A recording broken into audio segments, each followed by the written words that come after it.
Social media पर इश्तियाल अंगेजी और प्रोपेगेंडे पर मजीद 7 मुल्जिमान के खिलाफ FIR दर्ज कर ली गई हैं। मुल्जिमान सोशल मीडिया के जरिए रियासत मुखालिफ प्रोपेगेंडा फैला रहे थे।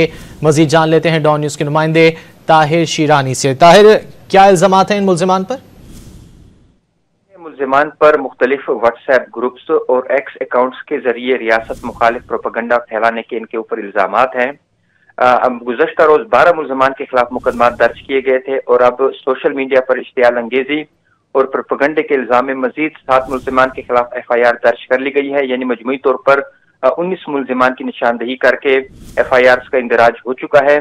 मुल्जिमान को जल्द गिरफ्तार करके सख्त कानूनी कार्रवाई अमल में लाने का फैसला हुआ है, क्योंकि वफाकी हुकूमत ने यह फैसला किया है कि सोशल मीडिया पर रियासती इदारों और हुकूमत के खिलाफ जो भी प्रोपेगेंडे में मुलविस हैं उनके खिलाफ सख्त कार्रवाई की जाएगी और इस हवाले से इकदाम शुरू किए गए हैं। जराये के मुताबिक मुल्जिमान सोशल मीडिया के जरिए रियासत मुखालिफ प्रोपेगेंडे में मुलविस थे, इसलिए उनके खिलाफ FIR दर्ज की गई हैं। मुल्जिमान में मोहम्मद सुहेल, मोहम्मद जुनेद, शेख मोहम्मद एहसान, तारिक जमील, सैयद रिजवान, मोहम्मद अहमद और बाबर अजीम भी शामिल हैं। जी, बहुत शुक्रिया ताहिर शीरानी इन तफसीलात के लिए।